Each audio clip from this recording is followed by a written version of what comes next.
And we're live! Hello and welcome to another live demonstration.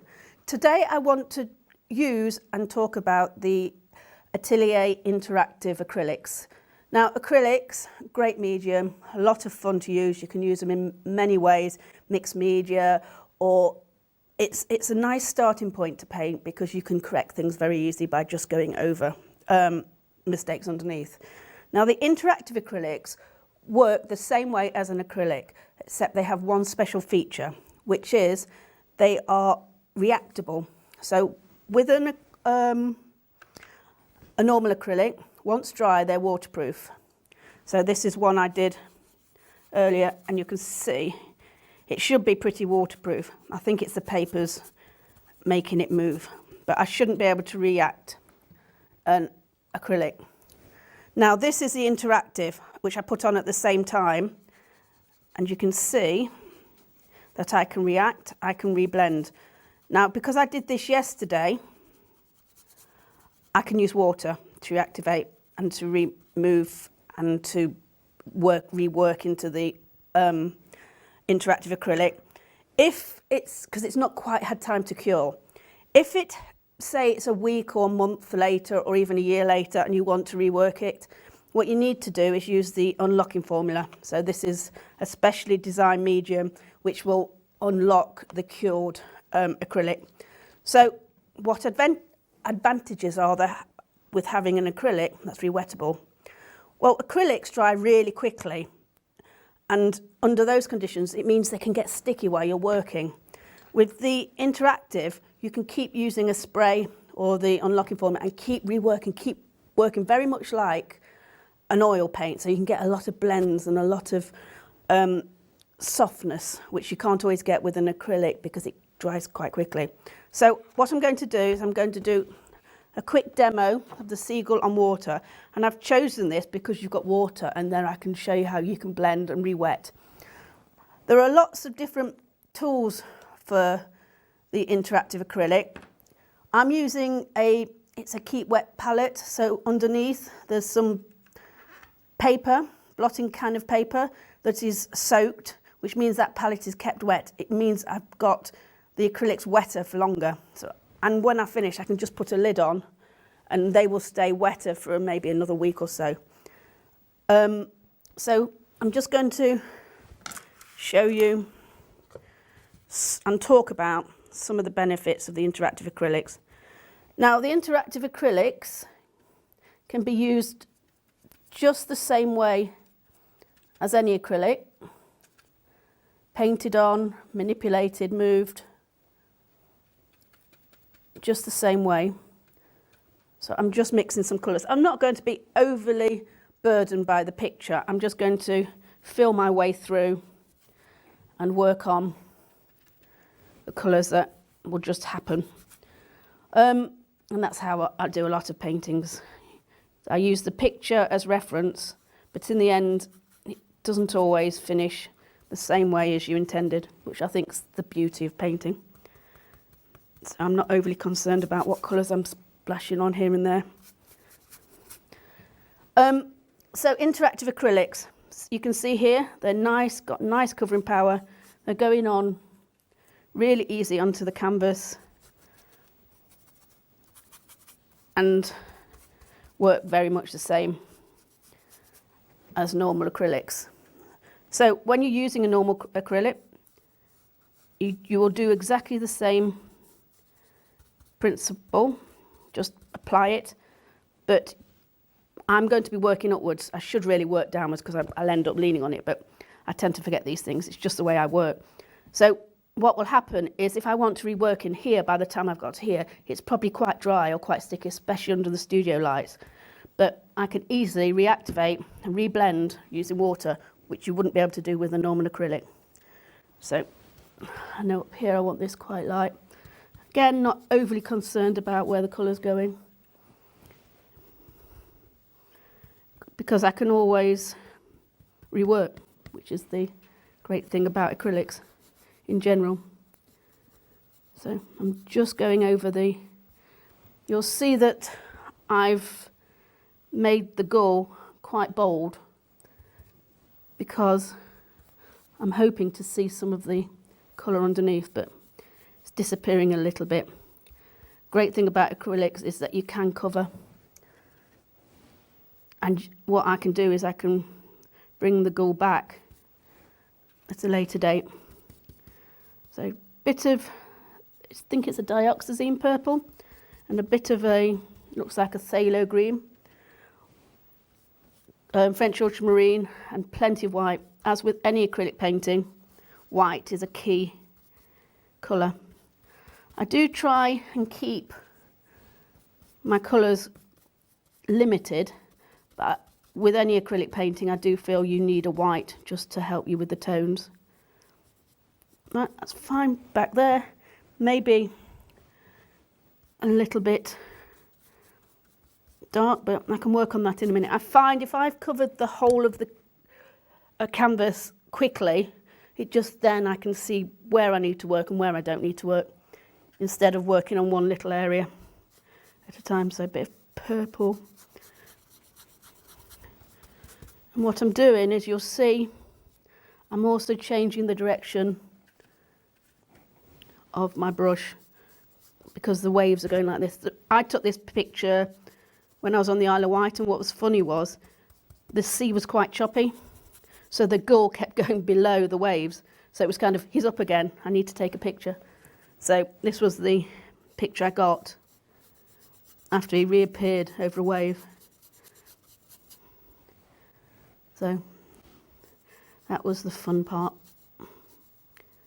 So you can see, again, the reason I'm keeping little gaps is I just want to make sure I feel the shape of the wave. But I can review, I can re-look. A lot of painting can be, see what happens. Try it, didn't work, especially with acrylics. You can just go back in, learn from what you've done. Think about, next time when I do this, I think I need to work on this bit, or I don't want it to look like that. So that's what I like to hear when someone's walked away from a workshop. And as with anyone, they're pretty self-critical about their work. And they'll say, I don't like this bit. Next time, when I do it, I'm going to, make sure that I work on this area, which is the whole point of painting. It's the next time. You learn from each session, you learn from each painting. And professionals will do exactly the same. They will learn something new. You never stop learning, especially with art and craft. So as many times as they will do a project, something will still surprise you. Okay, so covered that. Not overly neat, precise. I'm not overly worried about the dark and the lights, because all I want to do is get a covering down. So what I'm going to do quickly is I'm going to change to a filbert brush, which is again an interactive brush. It's flat filbert, a flat ferrule, and it's got a slightly rounded end. I like this because it gives me a nice shape to work with, especially on the ghoul. So I'm just going to take some neat white, because it won't be neat at the moment, because it's going to intermingle with the wet paint underneath. So all I'm doing is just plotting out the ghoul. I will work on the highlights at the end. I find, especially with acrylics, that if you've got some good darks, you would then be able to see where your lightest lights need to be. And actually, it can be just a few brush strokes. It doesn't have to be a lot of light. I think I've said before, seeing the light in a painting is actually quite a challenging thing to do. And it's where a painting can either stand at a nice level, good composition, good colours, but without a good light source or a good tonal depth in it, it will sit at this level. And just by adding a bit of dark and a bit of light, and it can be one or two strokes, it takes your painting up to a different level. But as with most things, the light is very flat. You'll see things at very flat, so you have to just teach your brain to see the colours a little bit more. Okay, so I think that's a good chance for me to stop. Hopefully it'll let the acrylic dry a little bit, and then I can show you how I can reactivate using the water. So join me in a few moments after this short break and we'll continue finishing this work.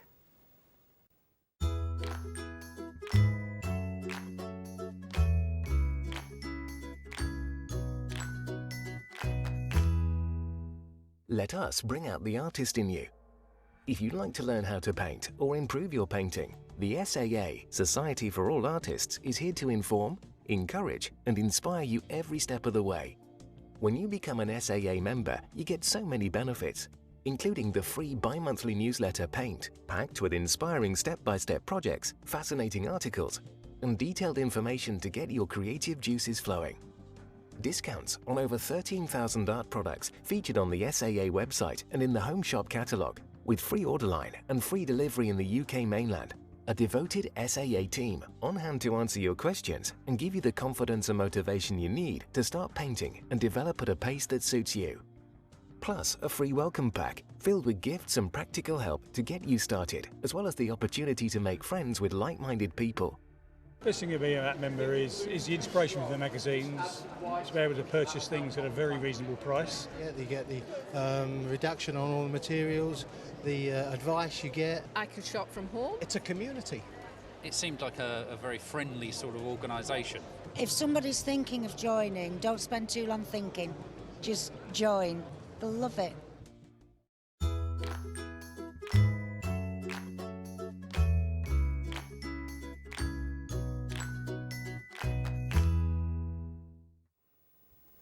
And we're back. Hello and welcome back.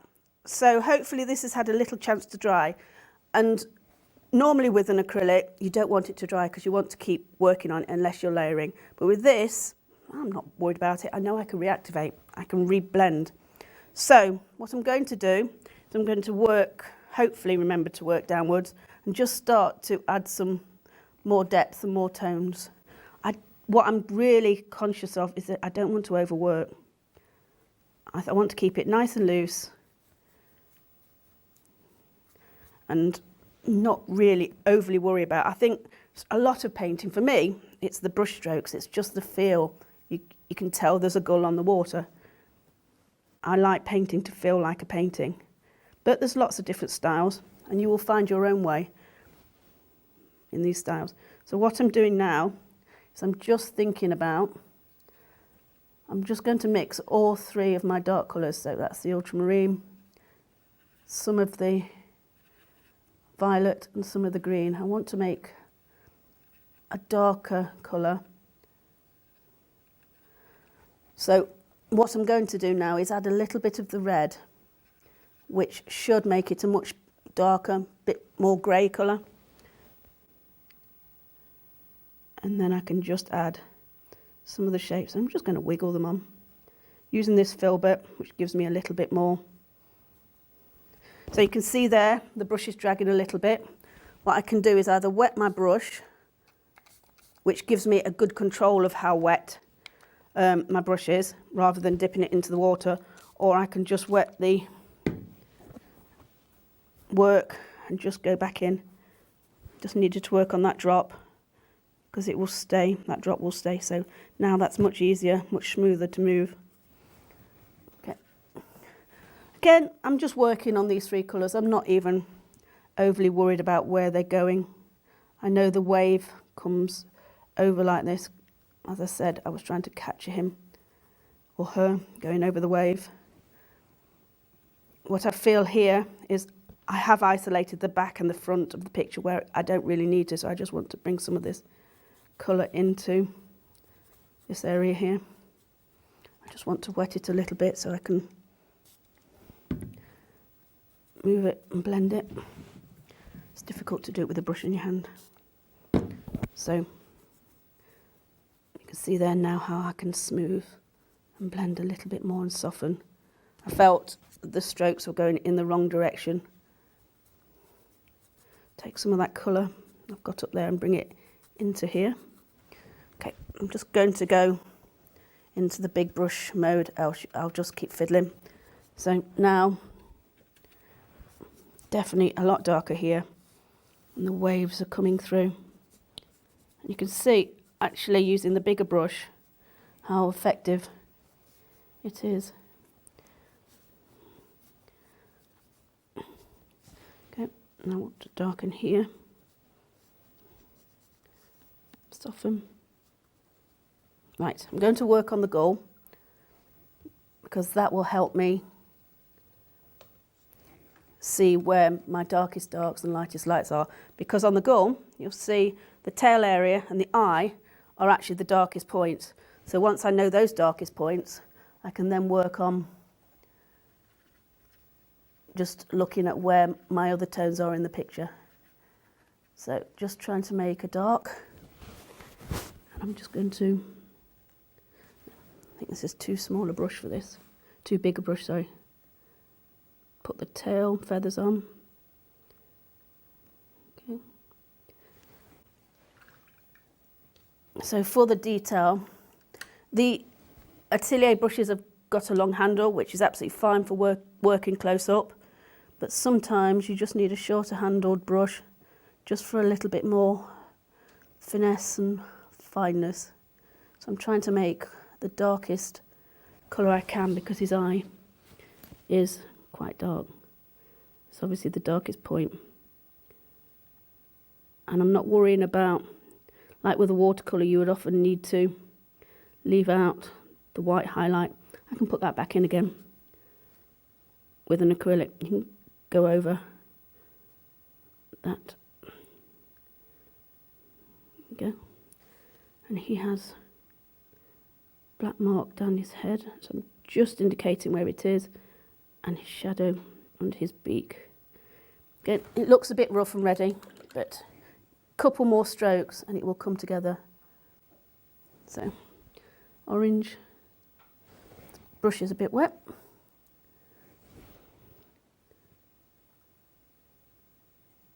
Orange under the beak. I'm going to add a bit of red just to dull and change. And maybe some of the, and a lot of it is just very small work. Okay, bring it up.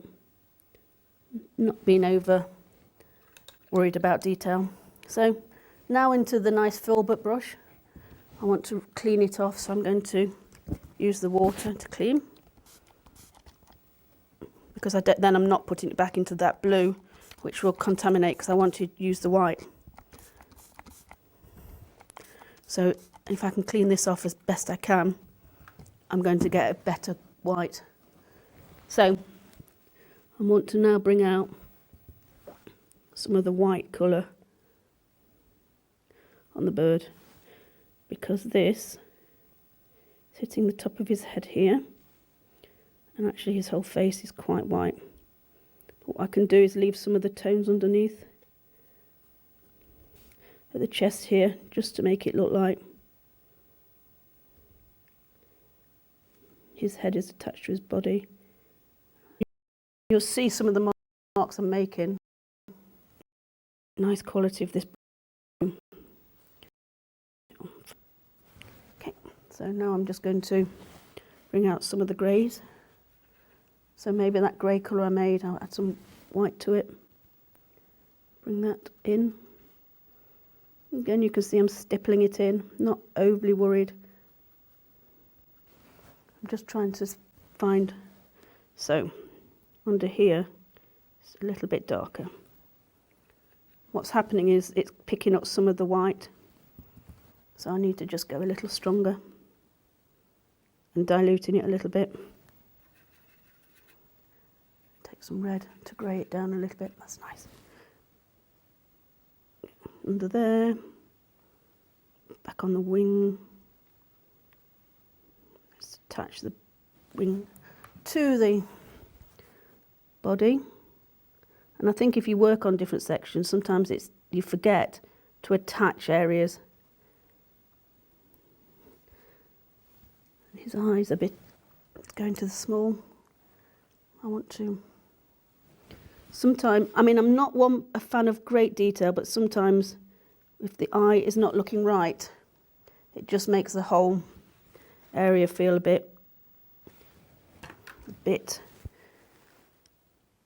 just wrong. It doesn't help you move on, because all you're going to do is fiddle with certain areas which actually probably don't need any work on. So I'm going to just, the light has dulled a little bit here. I want to bring that in. What it is it's just soaking up the colour underneath. So another layer of the white will do its job. Let's go back into the eye. It's better. So here, it doesn't look, the head is not attached to the body very well. So just need to do a little bit of toning. This is always a good thing to do, is just review and think, actually, that's not very attached. People will, there we go, that's better. Right, back to my filbert, and I think we can finish this off quite quickly. Because if I leave it, the best thing to do with a painting is to walk away. And as I don't have the opportunity, I'm not going to be able to walk away, review, as I would do normally. So this is why I'm just going to work on it quickly so I can get this down. Okay. So you can see just by making a couple of marks how that has actually brought it together and actually started to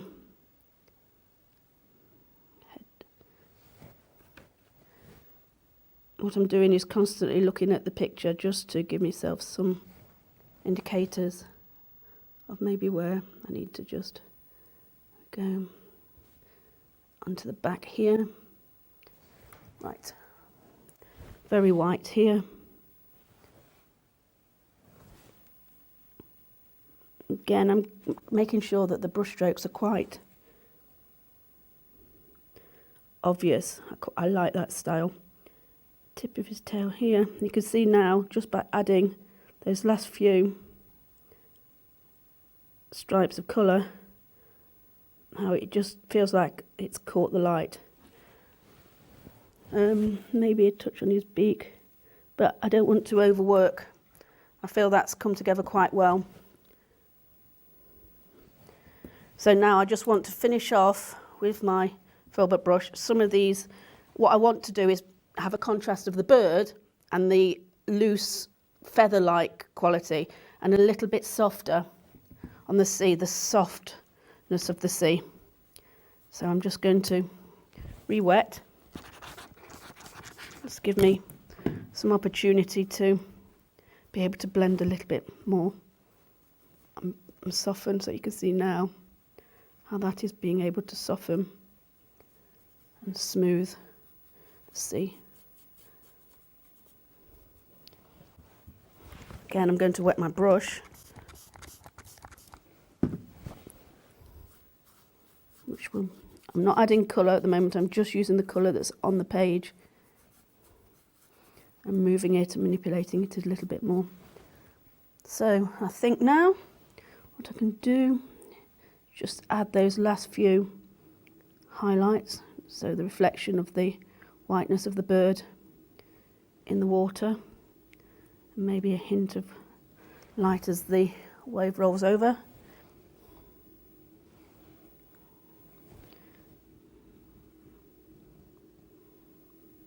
So I'm not keeping that very loose, very soft. Looks like it goes down here. Okay. To me that was 2, and then I'm just going to add a couple of flecks just where maybe the wave has caught the light. And you see here the darker areas and the lighter areas, how you need to have something dark to be able to have a contrast. So I think that's worked quite well. I mean, what I could do is I can revisit, go back in a little bit darker, which I might do just for my peace of mind here. I just think it needs some darkness, and you can see by just adding a little touch of darkness how that's improved that area already. So I'll leave it at that for now, and I hope you try the interactive acrylics. They're a lot of fun. There are lots of mediums that go with them. They're perfectly suitable for mixing with normal acrylics. What that does is you lose the interactive properties if you mix it with an acrylic, but you can if you want to. The mediums, you need the medium to keep the reactable quality. You need the mediums that are with this range, the interactive mediums. But there's mediums that will make it flow faster, will slow the drying time even more, or you can use as a layer, which means you can then paint really wet on the next layer without interfering with the layer below. But that's a whole another video. At the moment, just have a play, have a try. These are very popular acrylics, and some people get a little misunderstand what they're about. So they dry the same as a normal acrylic, they're touch dry the same way, but what you can do, like a watercolour, you can reactivate and you can reblend and rework the surface, which is great, very much like a oil. You can keep going, keep blending. So I hope you've enjoyed that short demonstration. Join me again later in the week for another live web clip.